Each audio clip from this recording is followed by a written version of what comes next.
Je sens même guerre totale avec la Chine, là, le projet 2027. Que ce soit la Chine ou les États-Unis, d'un côté l'extrême gauche ou l'extrême droite,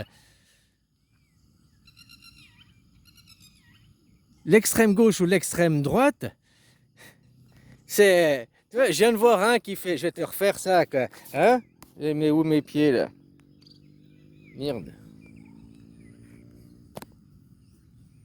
Regarde, que tu sois extrême droite ou extrême gauche, hein?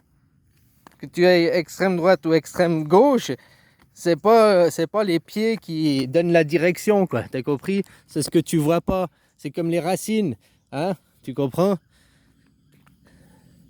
Voilà. C'est pas extrême gauche ou extrême droite qui compte de prendre parti pour un camp puis être des fanatiques. C'est pas la Chine ou les États-Unis puis être fanatique pour un des deux. Qui dirige au milieu? Qui est le cerveau derrière? Bah, tu peux remonter au Lubavitch, tu peux remonter à certaines familles. Derrière ce monde, la Chine ou les États-Unis, c'est les Kipachu, quoi. C'est les mêmes, c'est les Kipachu. Ce monde vous pousse à la surconsommation. Qu'est-ce qu'ils font maintenant? Hein?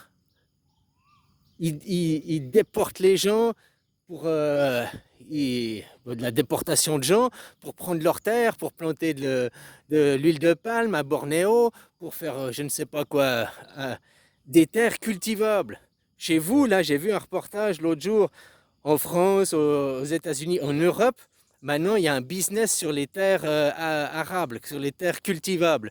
Parce que les terres cultivables, ils les rachètent, les fils de riches, machin, les rachètent, pas pour les cultiver parce qu'ils ne sont pas paysans, les cultiver pour faire des champs d'éolien ou bien faire des champs de panneaux solaires. Parce que tu fais une culture, un champ, peu importe ton champ, tu as des rendements, mais chaque année, ton rendement n'est pas le même. Tu peux avoir une... Hein, voilà, c'est pas sécurité, c'est pas safe. Que tu fais un champ d'éolien ou un champ de panneaux solaires, c'est safe. Tu as toujours les mêmes rendements, année par année, des rendements garantis. Et c'est ça le paradoxe, c'est les rendements garantis qui sont payés par nous, même si tu es anti-machin, à cause des assurances, où ils prennent des assurances tout risque, comme ils disaient. J'ai entendu ça, c'est qui Aldo, là. Bon, bref. Les parcs d'éoliens, que l'éolienne, elle tourne, qu'elle soit à l'arrêt ou en fonction, ils touchent de l'argent. À des moments, on leur demande d'arrêter leur éolienne. Ils ont pris des assurances éoliennes. Tu vois, ceux qui investissent, les investisseurs, ils prennent des assurances. Parce que s'ils ont investi dans un champ d'éolien, puis qu'il n'y a pas de vent, puis qu'il n'y a pas de rendement, il n'y a pas de retour sur investissement, c'est pour ça qu'ils prennent des assurances. Donc même s'il n'y a pas de vent, eux, ils ont une garantie d'être payés. Par qui? Par tous les autres qui cotisent à l'assurance. Tous les autres par aussi les impôts, par les subventions d'État et tout ça. Donc, il est plus rentable, comme il disait, d'acheter un champ, d'y mettre des panneaux solaires où tu as un rendement garanti, machin et tout. Et c'est plus rentable un champ de panneaux solaires qu'un champ de, je sais pas quoi, de patates ou de maïs, ou, avec des rendements garantis. Des rendements garantis 7 jours sur 7, 365 jours par année. Donc maintenant, ils achètent les terres, non seulement dans toutes les terres cultivables de la planète, 80% des terres sont cultivées, non pas pour les hommes, non pas pour le bétail, mais pour faire des trucs de merde, quoi, pour faire du pétrole, pour faire des biocarburants, pour faire des... sert à l'industrie, quoi. 80% des terres de ce qu'on cultive sert à l'industrie, quoi.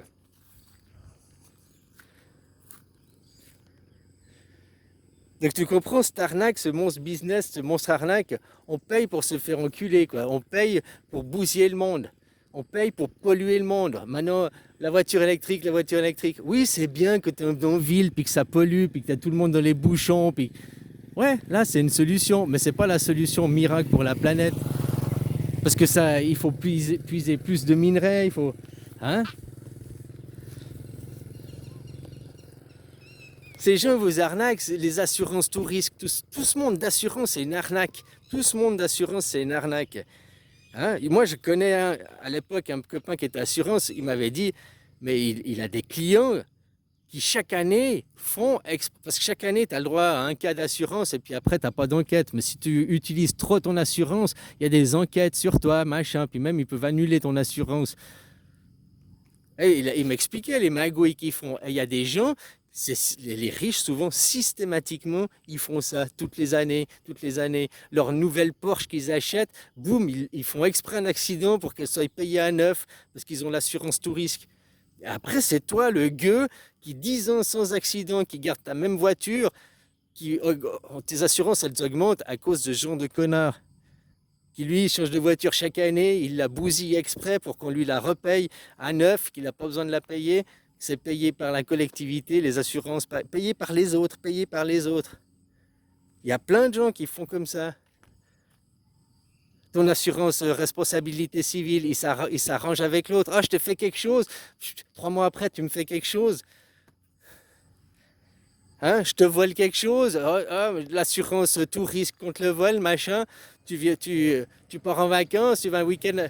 Hein, ta copain, il vient, il prend ta stéréo, ta télé, machin, il prend tout le matos chez toi.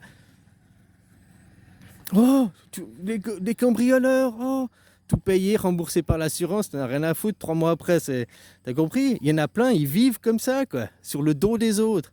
L'assurance, finalement, quand on regarde, c'est une merde. D'un système d'assurance, c'est une merde. Parce qu'il y a tous ceux qui vont abuser du système, même l'assurance santé, tous ceux qui vont aller abuser de l'assurance santé, abuser d'avoir des arrêts maladie et tout, puis ceux qui attendent d'être à l'article de la mort pour aller à l'hôpital, quand ils ont une grippe ou tous des machins bénins, ils se soignent par un thé, des trucs comme ça, quoi, qui n'utilisent pas les systèmes de santé. Mais ils doivent payer pour les autres. Donc il vaut mieux avoir une assurance collective, hein, fini, quoi. Comme ça, tu ne payes pas pour les autres. Enfin, si, tu payes pour les autres, mais c'est pas ton assurance privée, quoi. Le système serait mieux. C'est comme l'assurance chômage, hein. L'assurance chômage, là, je me rends compte que c'est une immense arnaque. C'est une immense arnaque. Tu travailles toute ta vie, on te fait croire. Puis que tu arrives, tu perds 30 à 40% de pouvoir d'achat. On devrait t'augmenter de 30 à 40% ton pouvoir d'achat. Vu que tu es à la retraite, tu as du temps, tu peux partir et voyager, quoi. Mais maintenant, tu n'as plus d'argent, tu n'as plus rien, tu ne peux plus voyager. C'est ça la retraite. L'autre jour, je rêvais. L'autre jour, j'ai fait un rêve, j'étais Crésus, j'étais tellement riche que pour casser le système, tu vois, il y avait Elon Musk, machin, ils ont tous ces gens qui se pavanent avec leur richesse. Tout d'un coup, j'étais devenu tellement riche que ces gens, ils avaient des cacahuètes, ils n'avaient rien. Et j'offrais 1 million à tous les gens de la planète, quoi. Et j'étais encore plus riche que tout le monde, quoi. Tellement que j'avais de l'argent. Tu vois, mon système, tu nais, on t'offre 1 million. Alors c'est qu'une écriture, tu me diras, c'est une écriture scripturale. Bref, le but, c'est pas que ton million, il soit pour toi. Non, on t'offre 1 million à la naissance. On fait une écriture scripturale, tu touches une rente tous les mois, les intérêts. Et puis à 50 ans, le million, il est à toi. Tu veux prendre ta retraite, avoir 1 million, t'ouvrir un restaurant, ou bien continuer à garder le million sur un compte en banque et vivre de ta rente tous les mois. Parce que là, ils vous promettent l'Eldorado, mais vous avez rien, quoi. Moi, au moins comme ça, on est tous millionnaires. Et puis en ayant une rente tous les mois. Tu vois, si tu as une rente à 4% qui te donnerait du 40 000 par année, qui te ferait du 3 000 par mois. 3 000 par mois, ouais, c'est beaucoup, mais moi je serais même pour dire qu'on te donne que 1 000 et les 3 000 pour augmenter ton capital. Comme ça, tu n'as pas 1 million, puis tu as 2 millions à 50 ans, quoi. Tu vois, c'est dans ce sens-là. Puis que tu as eu une rente depuis que tu es né. Comme ça, maintenant, on continuerait le système du travail, du capitalisme, entre guillemets, du travail. Mais tu n'irais pas travailler par nécessité, puisque tu aurais une rente à côté, une rente accessoire. Tu irais travailler à titre occupationnel. Tu vas travailler parce que pour t'occuper, pour pas rester à ta maison et rien foutre, quoi. Tu vas travailler pour t'occuper, tu comprends?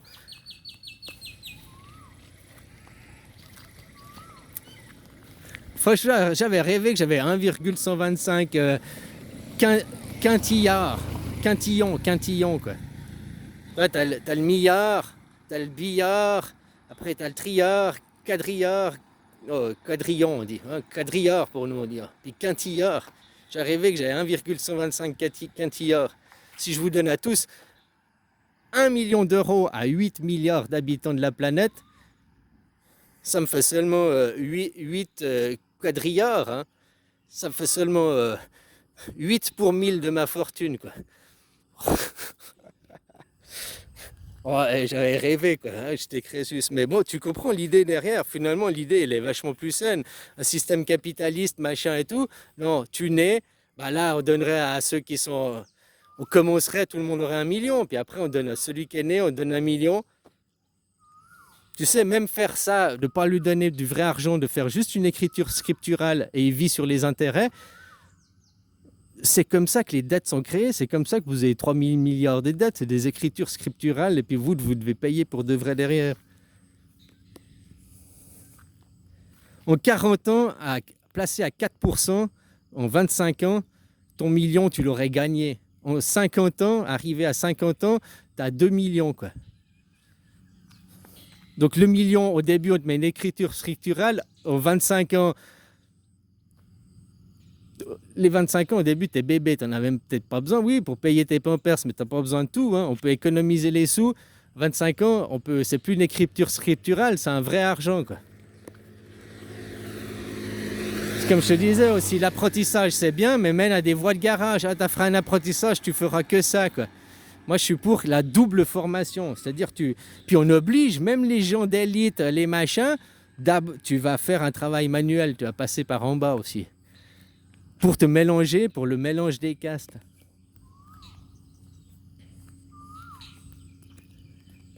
Puis tu vois, tu choisis un métier, hein, à 20 ans, puis tu le fais ce métier jusqu'à 50 ans. Tu choisis d'être maçon ou je sais pas, carreleur, machin, même médecin, tu choisis d'être jusqu'à 50 ans. Et à 50 ans, tu choisis une nouvelle formation. Bon, si tu étais carreleur, tu vas pas devenir médecin parce qu'il y a un peu trop de différence, hein. Mais si tu étais carreleur puis que tu veux, je sais pas, dans un autre truc du génie civil, devenir dans le dessinateur génie civil ou je sais pas quoi, de maçon passer à dessinateur, tu vois, ça reste dans la branche une certaine logique, quoi. Puis si tu es médecin, tu retournes aussi, tu as fait médecin, et ben tu retournes pour refaire une update 25 ans après. Je vois, il y a des médecins, des vieux médecins qui disent « Mais moi, j'ai appris comme ça, on ne prie... » Puis tu vois les nouveaux médecins, et oui, ils faisaient comme ça, mais maintenant on a découvert que ces techniques étaient meilleures, ces techniques... Pourquoi vous appliquez pas ces techniques? Mais moi, j'ai appris comme ça. Voilà, il faut refaire des formations aussi. Toi, tu choisis un métier physique, à 50 ans, t'es foutu pour le métier physique. Mais t'es pas foutu forcément pour un autre métier. Remettre les gens à une nouvelle formation, quoi. Pour avoir deux vies. Ouais, ce serait pas mal.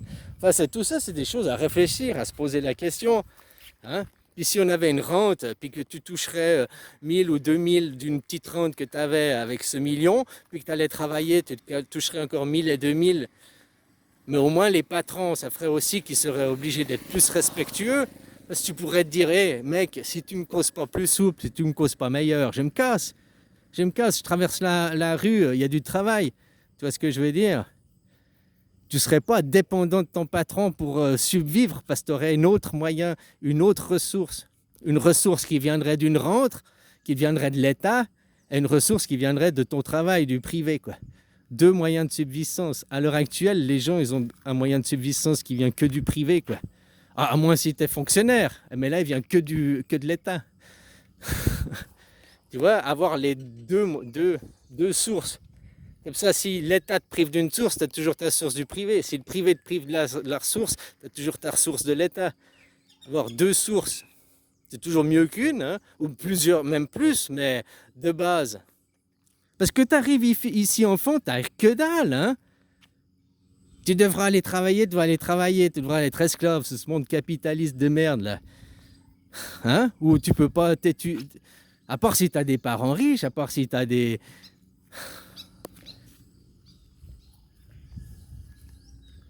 Voilà, quoi. Puis peu importe que ce soit la Chine ou les États-Unis qui vont se faire la guerre, c'est pour la guerre pour leur même idéologie. Eux, ils ont besoin que vous soyez des consommateurs, des glands qui consomment, qui achètent, quoi.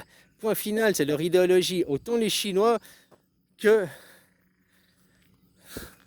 Les Chinois, ils fabriquent, mais il faut bien qu'ils vendent. Ok, maintenant, 80% de leur marché, c'est leur marché interne. Hein. Faut pas oublier qu'ils sont à 1,4 milliard. Mais ils ont fabriqué des classes de consommateurs aussi. Consommer, consommer, consommer. Leur business model, la consommation, quoi. Et niquer la planète, hein, niquer la Terre. Ça, c'est peut-être pour ça, tu vois. La Suisse, maintenant, elle est là. Elle va être créée là. Bon, c'est comme ça, hein, la famille a déménagé, elle est là, quoi. Parce que tu vois, 700 ans après, les valeurs là-bas, c'est devenu tout pourri, ce fric. Bien sûr que la Suisse, c'est encore joli, c'est une carte postale, machin. Les gens, ils sont pour rien. Mais les dirigeants, les familles de riches, les familles qui sont depuis, qui sont devenus pourris, quoi, à force de goger dans leur jus pourri, quoi.